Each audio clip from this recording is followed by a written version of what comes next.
Turbo diesel engine എന്ന് വേണമെങ്കിൽ പറയാം. വേറെ മാരുതി അല്ലെങ്കിൽ ആ സമയത്ത് ഉണ്ടായിരുന്ന വണ്ടികളിലൊന്നും വേറെ ടർബോ ഉണ്ടായിരുന്നില്ല. ടർബോ ഉണ്ടായിരുന്ന മറ്റേ BMW ബെൻസ് പോലത്തെ വണ്ടികളൊക്കെ ഉണ്ടായിരുന്നു. ആ സമയത്താണ് സ്കോഡ ഇങ്ങനെ ഒരു പരിപാടിയായിട്ട് വരുന്നത്. അന്ന് പെട്രോൾ ടർബോ ഉണ്ട്. ഇതിൻ്റെ തന്നെ 1.8 പെട്രോൾ ടർബോ വരുന്നുണ്ട്, VRS എന്ന് പറഞ്ഞ മോഡലിൽ. അത് എനിക്ക് തോന്നുന്നത് അന്ന് ഇറങ്ങിയില്ല ഏറ്റവും പവറുള്ള വണ്ടികളായിരുന്നു. ഏറ്റവും പവറുള്ള വണ്ടികളൊന്നായിരുന്നു ഇതിൻ്റെ VRS.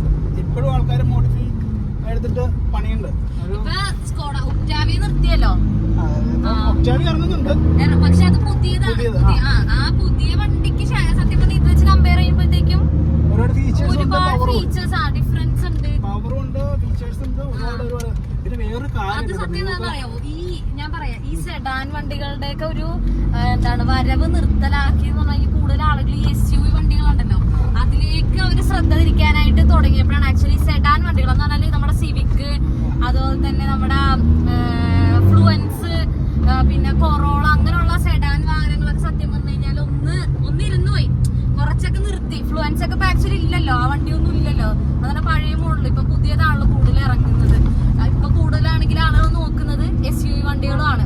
കാരണം ഡ്രൈവിംഗ് കംഫർട്ടബിലിറ്റി, പിന്നെ അതുപോലെ തന്നെ ലോങ് ഡ്രൈവിനാണെന്നുണ്ടെങ്കിലും ഒരുപാട് ഫീച്ചേഴ്സ്, ഫ്യൂച്ചറിസ്റ്റിക് ആയിട്ടുള്ള ഒരുപാട് ഫീച്ചേഴ്സും വരുന്നുണ്ട്.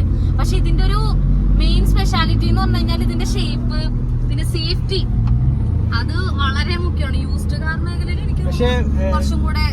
ഒരു കാര്യം പറയട്ടെ, നമ്മൾ ഇന്ന് കാണുന്ന വണ്ടികളിലുള്ള എല്ലാ ഫീച്ചേഴ്സും അന്നത്തെ കാലത്ത് 2007 വണ്ടി ഇതിലുണ്ടായിരുന്നു. ഇതിനകത്ത് ക്രൂയിസ് കൺട്രോൾ ഉൾപ്പെടെ എല്ലാ കാര്യങ്ങളും, headlight washer, cruise control, climate control, അതുപോലെ തന്നെ സീറ്റ് നമുക്ക് ഹീറ്റ് കൊടുക്കാം, ഗ്ലാസ് ഹീറ്റ് ആക്കാം, അങ്ങനെ അങ്ങനെ അങ്ങനെ ഒരുപാട് പരിപാടികളാണ് ഇവിടെ. നല്ല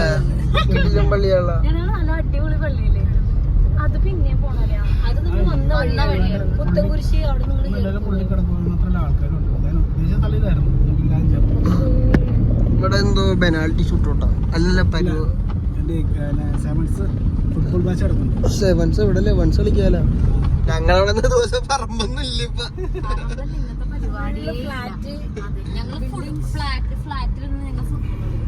നോക്കട്ടെട്ടോ, പിന്നല്ലാതെ ഒരു പറമ്പ് പോലും ഇല്ല അവിടെ. ഒരു വണ്ടിയെ ഡ്രിഫ്റ്റ് ചെയ്യാനായിട്ടൊരു പറമ്പ് പോണ്ടേ, അതുപോലും ഇല്ല അവിടെ. പിന്നെ ഞങ്ങളൊക്കെ ഡ്രിഫ്റ്റ് ചെയ്യാൻ വഴിയേട്ടാ. അങ്ങോട്ട് നോക്കിയ പാടും. പൈനാപ്പിൾ അല്ല, എനിക്ക് നെല്ല് മതി. പൈനാപ്പിൾ നോക്ക്, അപ്പുറത്ത് നെല്ല് നോക്ക്. നെല്ലല്ലേ അത്? അതെ. പൊക്കാളി കൃഷി ഉണ്ടാവില്ല. പൊക്കാളി നെല്ലില്ലേ? പൊക്കാളി നെല്ല്. അതിന്റെ പേരാണ് നെല്ലാണ്. ഞാനിത് സിനിമയിലെ കേട്ടാണ്.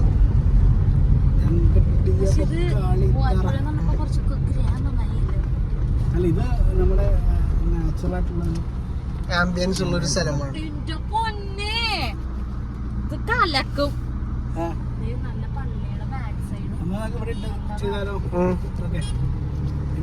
നമുക്ക് എവിടെ ലൊക്കേഷൻ, നമ്മളെ ക്യാമറക്ക് എവിടെ വെക്കുന്നു അതാണ് ലൊക്കേഷൻ. ഉദ്ദേശിച്ച സ്ഥലം അവിടെയായിരുന്നു. നമ്മളിപ്പോ